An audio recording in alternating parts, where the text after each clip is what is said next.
5 o'clock, Prater in the ball game on a Tuesday as we continue to look forward to one of the bigger games, home games on the blue in quite some time. Prater in the ball game. I had one of the sports information directors at Boise State, Prater, earlier when I was at practice.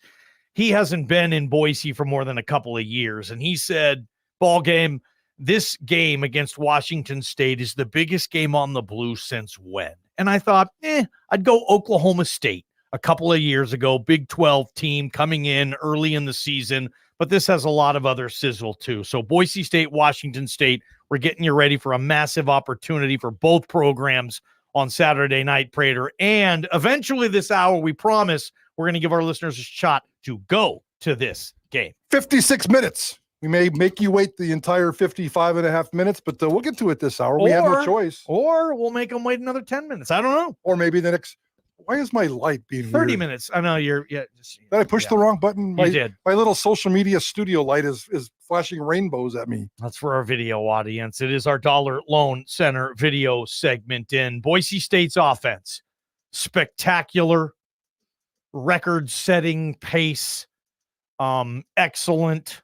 What's another record-breaking? I mean, they're fifth in the nation in third downs, first in the nation in red zone, third in the nation in rushing, seventh in the nation in scoring, and sixth in the nation in total offense. You can even throw in top 30 in fewest penalties, top 20 in fumbles lost. If the season ended today, Boise State would set a new school for rushing. They're averaging 311 yards a game rushing. Insane, dude. The school record is 250, set in 1979. What? Scoring, the school record for Boise State is 48.9, back in one of the Dan Hawkins years. I'm not sure which year it was, but Dan Hawkins is always going to hold those records. This year's offense is averaging 48.7, so they're 0.2 of a point behind that. Probably won't sustain that, but 48.7 is a pretty good start. And total offense, 543 a game they're averaging right now. The school record is 521 from the 2010 team. Unreal. And there was a time where Bronco Nation would look at it and say, what, we're fifth in the nation in scoring. What's wrong with us? You know, and they're seventh this year. That went away. Now it is back where they're dropping about 50 points a game, as you mentioned, Prater, third in rushing. This team is averaging 8.8 yards per carry on the year. That is, Prater, number one in the country. 9 yards a pop. Here are my deals with this offense. I think you got the best offensive player, the biggest offensive weapon in the history of this program in Ashton Jeanty. I think you have the most talented backfield. And that, my gosh, I realize what I'm saying. There were teams that had Doug Martin and Jay Ajayi and DJ Harper on them, going on and on and on with all these backs.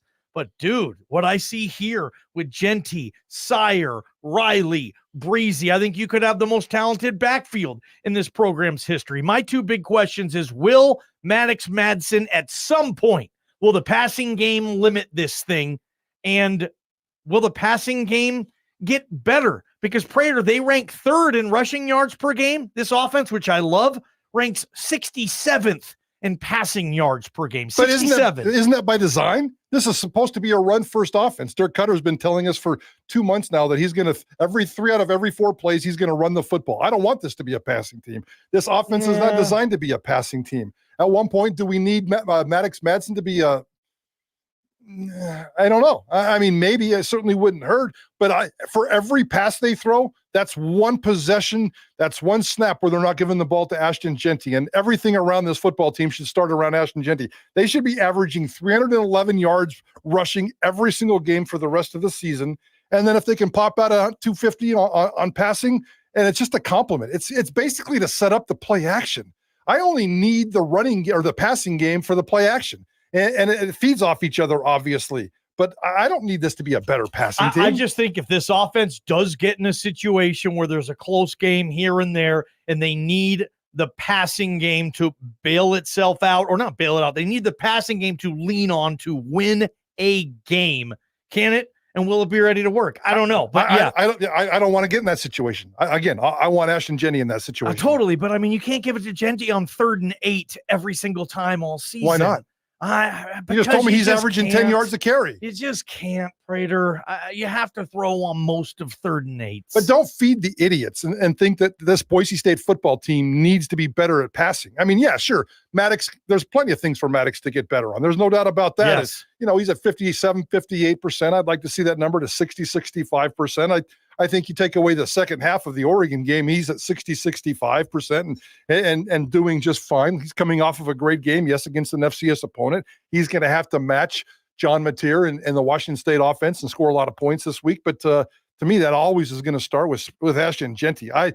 Let's tweak and make sure the passing game is efficient as humanly possible. This will never be a passing offense, nor do I want it to be a passing offense. 232 yards a game. That's okay if they average that the rest of the year. Yes. More than okay. As long as Ashton Genty and everybody else in this great running back room that you just talked about still averaging 250 to 300. Yes. That's how good this offense has been. I mean, think about that's more yards than Air Force would run for, but they had 232 yards passing per game. Let's hear from Spencer Danielson talking about this offense, Prater. This is from his press conference yesterday and just talking about the big picture after these 3 games. I mean, Coach Koetter and our offensive staff, they do a great job. And I believe without question, we have the best staff in the country. Not only who they are as football minds, putting our players in schematic advantages, but how they love these kids, hold them to high standards. I mean, if you guys see what I see, the amount of meetings from academics to life outside of football to the one-on-ones, checking in on, like, this is a staff that loves their players. I mean, and that's a non-negotiable for me. To come here, you got to love your players, and that's an action. That's sacrifice. It's also telling these young men the truth, what they're screwing up, what they need to grow in. And you can see that connection from, I mean, just speaking about our offense right now, I mean, they've been extremely explosive. I mean, we are going to run the football. I believe in that being the mentality of our team. We're going to line up and we want to enforce our run game on a defense. And then you can see the explosive passes we can get once you establish that run game. Starts with our offensive line. Yeah, some guys are banged up. Hopefully we get some of those guys back. But whoever's up, I mean, that's the standard which we play offensively. We got a lot of weapons. And Coach Koetter's done a great job moving the wealth around, getting guys different looks, the ball in different situations. And Maddux Madsen's played really well. He did a really good job on Saturday. He's a redshirt sophomore. He's going to keep growing, but he's an elite competitor. He preps the way he needs to play successfully every single day. And he's only going to continue to get better. And he did some really good things on Saturday night. But very proud of our offense. There's still a lot of meat on the bone. And I know that's what I love about Coach Koetter and our staff is they're focused on what we need to grow in, not look at all the amazing things we've done. Yeah, that's good. We can build on that. But where are we growing to, and not sitting around after 3 games patting ourselves on the back? Because the more you do that, and I'm a firm believer, the more you pat yourself on the back or get pat on the back, that chip on your shoulder starts to get knocked off. And that's what can happen. He rambles on a little bit there with the Danielson isms and preaching to the team. And he says all that stuff to the team as well. So it's all said and good. But I thought the opening answer there is back to what you and I were just talking about. Run this football, run great football. Maddux Madsen needs to get better every single game. And that's fine. I don't need him to be a rock star just as long as Ashton Genty is the rock star. All right, Dirk Koetter, what's he think about the efficiency of this offense? And how does Dirk Koetter gauge success? If you study it, the things that lead to points, obviously not turning it over, explosives, red zone touchdown percentage, third down conversions, sacks. We have been extremely lucky, if you will, or extremely productive or extremely efficient, some combination of those 3 to this point. It'll be tough to keep it up at that same percentage, but we'll sure try. We'll sure try, ball. Sure try, man. He's talking, 59.6 completion percentage as a team. That's all throwers, but he's also talking about the turnovers. 2 turnovers in 3 games so far is the efficiency I think you're going to like. We're seeing this connection develop, Prater, between Maddux Madsen and Cam Camper. Mad Dog said he picks him up before school every day, and they drive and they do their thing. Here's Spencer Danielson talking what he's noticed about the connection, quarterback to receiver. Clearly, there's something special with Maddux Madsen and Cam Camper. First off, just talking about Cam Camper, Johnny, a guy like we've talked about before, missed all spring ball due to injury, missed really the majority of summer training because still rehabbing from the injury. I mean, really comes on the scene in fall camp. All right, Cam Camper, what do we got? And a guy that since he's been here, he's been early to everything, lives in the training room, does everything we need him in the weight room, was just in the film room when I walked down these stairs. I mean, so that's who Cam Camper is. So some of the stuff he's doing now is not shocking for the staff because we've seen him continually work to grow and develop. And Maddux saw it too. And he's a guy that on their own time in the summer would come find me and say, Coach, I'm throwing the ball a little bit this afternoon with Cam Camper. He looks really good. I haven't seen him catch a ball to this point. But Maddux is with him saying, man, Cam Camper's done some really good things. And so as he continues to come on the scene, I mean, that is earned through the work that he's put in with Maddux, and they've got a really good connection. All right, same question to Dirk Koetter. We asked him about the Camper Madsen connection, and here's what he had to say. Cam Camper's a good player. I mean, people didn't know much about him. I didn't know much about him because he didn't practice all spring and most of fall camp. So seen some of his tape from Indiana. He's just a good player. He's a good route runner. He understands football, kind of knows how to get open. And it seems like he's always got a little bit of an extra gear. You know, he's long. And when Mad Dog threw that deep ball the other night, I thought it was overthrown when it first left his hand. So he's got a good feel for being able to get under it. This offense, man. By the way, I throw this in. Only 17 teams in the country have committed fewer turnovers than Boise State. Whether that's luck or not, they're holding on to the ball, Prater, and Camper and Madsen. I think that's clear, right? Cam Camper's this receiver one. I think so. I don't think it's to going to change. Like we talked about earlier in the show, I think it was going to be a couple of games where a Bolt or a Marshall or a Strawn step up. But at the end of the season, I think Camper's going to have more targets, more yards, more catches, more touchdowns. There is something developing with this connection here, and I really, really like it. What'd you make of Malachi? Smooth. He was very smooth. I thought he looked really, really good. He came out as a backup quarterback, hadn't played in 22 months, and just stepped right in. And I thought this offense didn't miss a beat whatsoever. He marched him down the field. He looked pretty smooth. He looked really lost in that sack. That's the only sack they took in this game. And, there's a couple of overthrows that, Dirk Koetter is going to mention here in a little bit, but I thought he looked great for a guy that hadn't played football in that long. Boise State, I'm not going to sit here and say that Malachi Nelson needs to be the quarterback. Maddux Madsen's clearly in charge of one of the best offenses in all of college football, and that should never change unless something dramatically happens. But I think Boise State might have the best backup quarterback in the country. Okay, here's Spencer Danielson on the debut of freshman quarterback Malachi Nelson. Yeah, it was huge to get Malachi in the game, get him some reps.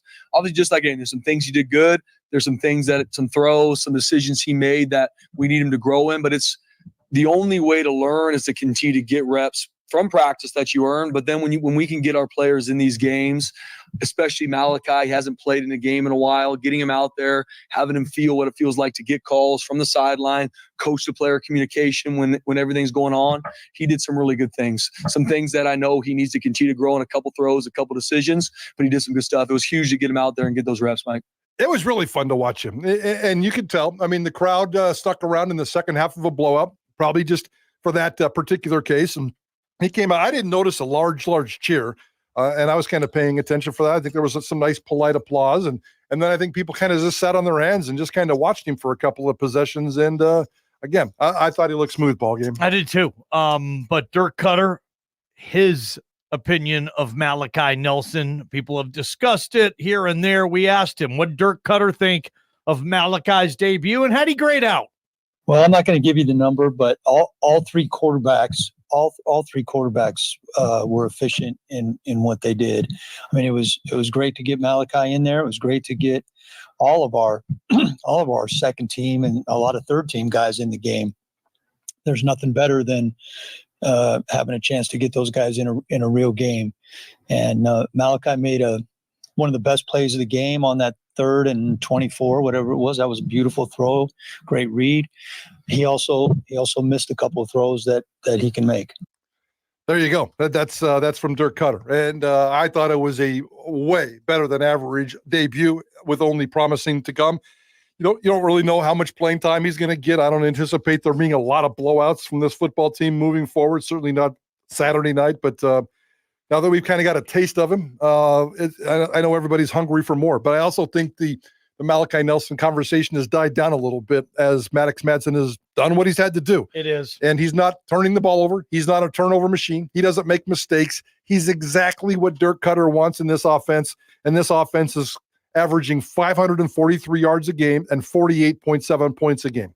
At this point, don't touch the thing. I know. I feel silly saying, well, I need more efficiency out of the passing game, because you're looking at the overall numbers and I'm okay. Yeah, that is a passing grade. That's an A+ offense right now. And I just look at the 59.6 completion percentage thinking, man, if that gets up to 65 or 66 at any point this year, if they do get more efficient in the passing game, well, this offense is even going to be better. And Prater, a lot of times offenses get to exhaust their potential when their defense can't stop anybody. Yep. And look what's going on so far on this. Prater, this defense ranks 111th in this country in points against at 32. Yeah, not good. They need to get that fixed. 111th. I saw that stat earlier this morning, and I keep thinking back, not to beat up on him a little bit. I keep thinking of Ahmed Hassanin, though, when he marched around that one day and just talking about elite. He said it like 11 times, and I hope he's aware now that his defense is not elite. I'm not saying he doesn't work hard. He's one of the hardest workers on the team.